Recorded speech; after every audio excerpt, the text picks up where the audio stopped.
only what I condemn is that the people that that were sitting in CID headquarters were receiving orders, and that's what agitated me, to see a whole senior police officer receiving orders on how to deal with a suspect. It's really absurd.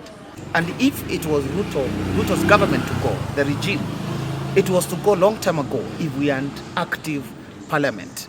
And today's what we are seeing is that it's a parliament that is controlled, a parliament that is captured, a parliament that cannot advocate for the issues of Kenyans. And our mission is to liberate this country in a very democratic way and in a constitutional manner. And therefore, even wearing the berets, at times you've seen me wearing the attires because also it's constitutional. Kuja pia uingia hapa lazima utuambie mambo. Actually it is illegal when you wear any attire that is prescribed as one of the uniform of our security agencies in Kenya. But as long as it is not within that class, it is not illegal. Also, the other time when I went to range and other places, it is not illegal to go to a public range and do your leisure time and do shooting, probably enjoy shooting and all that stuff.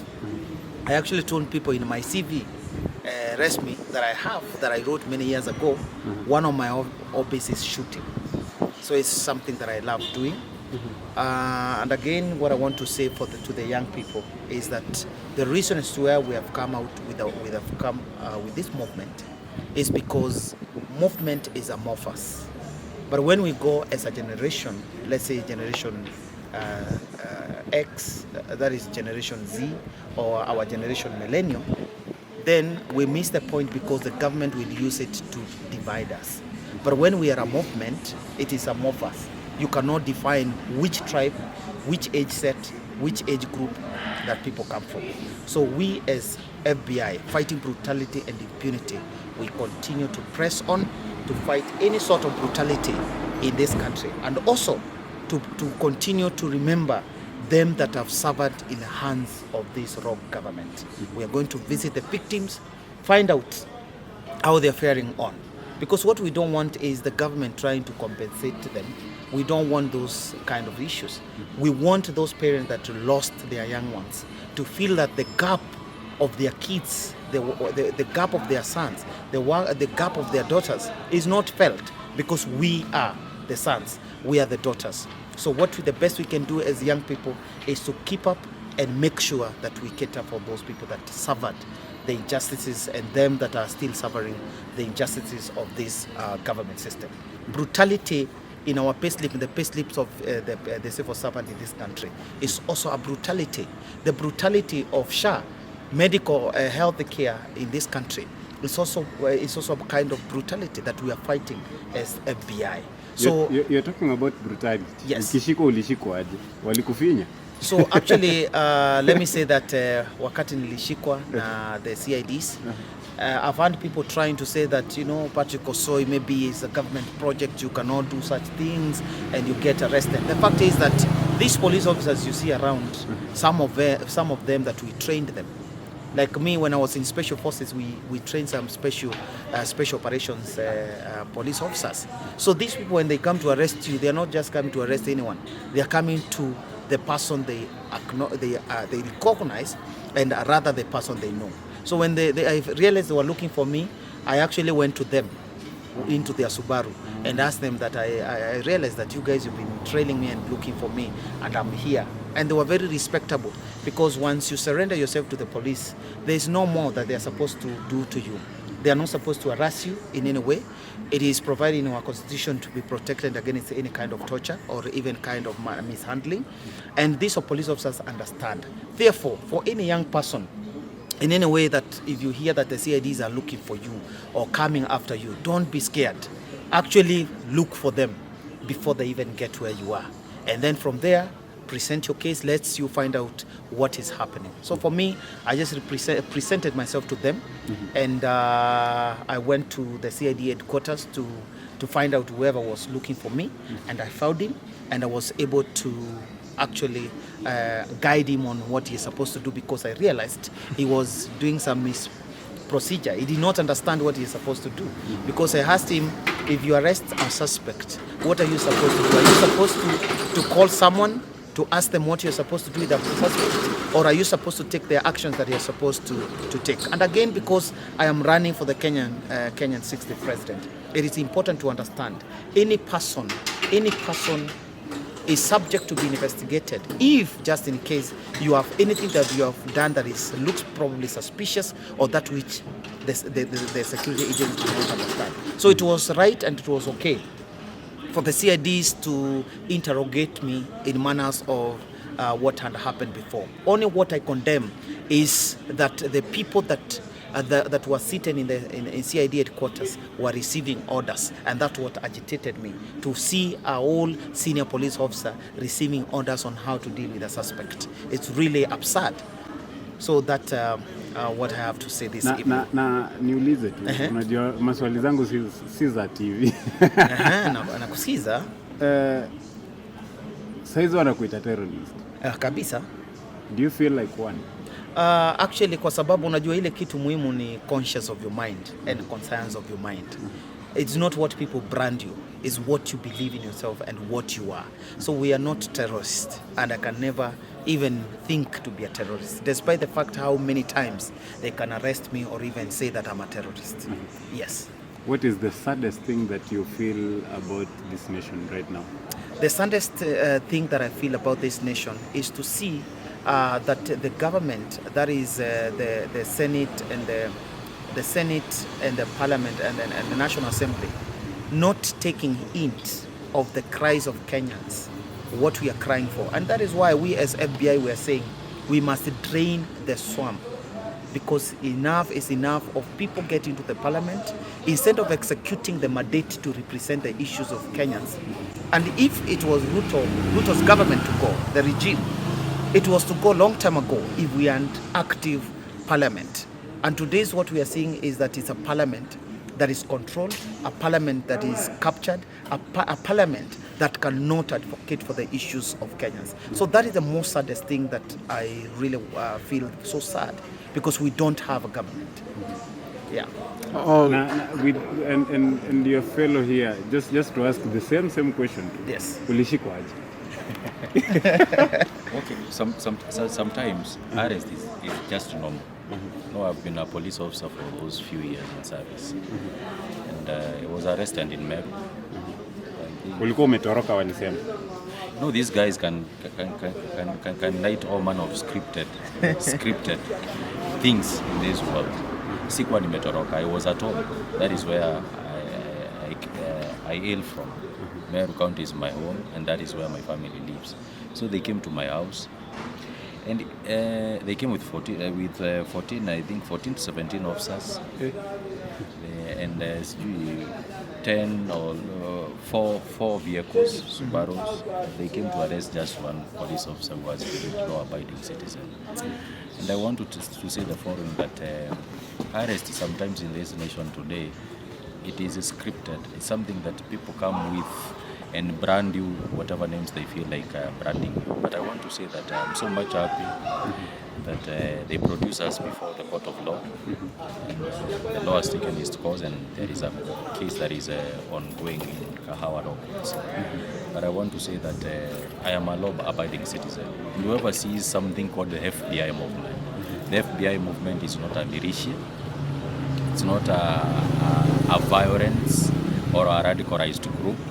It's just a movement that believes in changing this nation, especially changing governance. This is what this movement believes in, being led by Patrick Osoi. But it's just a normal movement. So somebody, whatever the government brokers that tried to project outside there, it's not right. We believe in the rule of law. We are governed by the 2010 Constitution, and we are people who believe that our country today is ripe for change, especially for political change. That is what we are advocating. Do you think, because you've spoken about the Constitution, do you think our police are doing things according to the Constitution? Or is it the reason why you left? That is not the reason why I left the service. I left the service due to I was subjected to unfavorable environment. That is to Kaka, because of standing against demonstrators being killed. There are shoot to kill orders that were given from the head of state, then to the CS Interior and the chairman of defense. But I said that is not the right way to go. As a police officer, you are guided by two things, or as a human being, you are guided by the constitution of the nation that you belong to, and the religion that you believe in. It's either you are a Christian, a Catholic, or a Buddhist stuff. So that is what guides the moral conscience of a human being. And I think that most of the time, especially during the demonstrations, the National Police Service has not acted the right way. That is very true.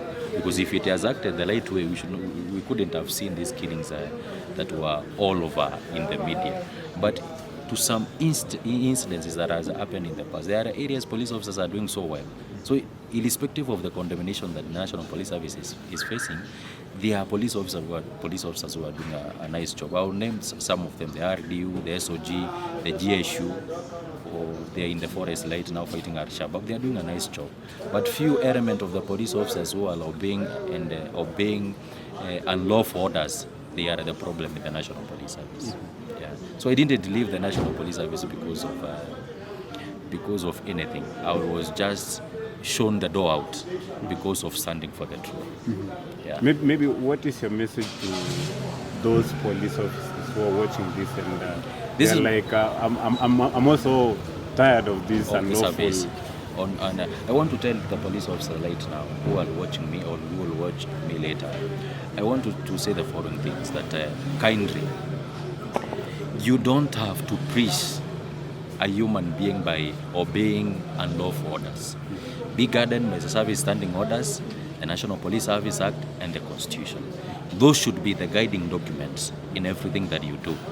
And you don't have to do anything unlawful, in whichever way you feel best. If you're given orders, just respect the orders that are lawful and within the guidance of the Constitution. And whoever feels like now they are tired, I will tell these police officers, deal with the citizens the right way. Treat these citizens the right way. They will accommodate you back in the society. Because being employed does not mean now you are born in the service. No, work comes to an end. But you need to ask yourself, I saw what happened in Nepal. Mm-hmm. And it's something that brought me to a situation where I asked myself that police officers should learn from Nepal and what happened. Because you have seen police officers being flogged. Mm-hmm. Wengine kwa maji. Unaona? So I think police officers should learn from Nepal. Treat these citizens, they are your employers. I want to emphasize on this. They pay taxes so that you, a police officer, be paid. So kindly I would request the following. Treat citizens with uttermost respect. That's all I can tell you. Thank you so much. Maybe as we wind up, it is said that one of your guys in the movement, FBI, left you guys and joined another movement. Do you feel this as a shockwave to the movement? And number two, when people were asking, when we posted the video last time, how to join this movement, then you answer those two questions. I think I need to clarify this. You know, most of the time when you are working with someone, along the way, people have freedom. The Constitution of Kenya today has given people freedom of choice. You can choose to work with any movement. It's not a shock in any way. We are so strong because a lot of people are coming in. So one member leaving, he has a choice, and we don't condemn him because of that. Wherever he feels home, that is the best place for him. But for us as a movement, we believe in what we are doing. So a lot of people are coming in. You see, even we have gone an inch higher. We have even the queens coming in the FBI movement. We have a lot of people coming in from international world, others inside the country who wants to join the movement. And I even request the whole media body in front of us tonight. You can join us and see what we are doing and what we intend to do for the society. So him leaving, I wish him all the best wherever he will be in that movement. But for us, we believe in what we started. And another thing I need to clarify, and I think my presidential candidate has said it. He has said that we are not a governmental project, and watch the pace. I want to spread this message. Watch this pace. My Kenyans well. So this is what I believe in. If you tell me today that I am a project of a regime that is dead, Because if someone says shoot that one to the leg, shoot what this government is as good as dead. And this I'm saying this without any fear of contradiction. So they need to allow us now, the young people, to push the narrative you are pushing, and we push the narrative of we need to drain the swamp, we need to say enough is enough, and we need to fight all forms of brutality. So I welcome you guys. Wherever you see any kind of brutality happening, we are the right people to do that assignment. Thank you so much. Joining. Joining, this is a number you will be dialing for you to join the FBI movement. It is 0714 19 19 19. Tell us where you're coming from. Either you're in Nairobi, state your name, maybe your profession, what you're doing for the society, and tell us the reason why you want to join the FBI. That is where you learn about the Constitution and what is involved in the movement. Thank you so much. Thank you so much. Asante sana. Asante Thank you so sana. much.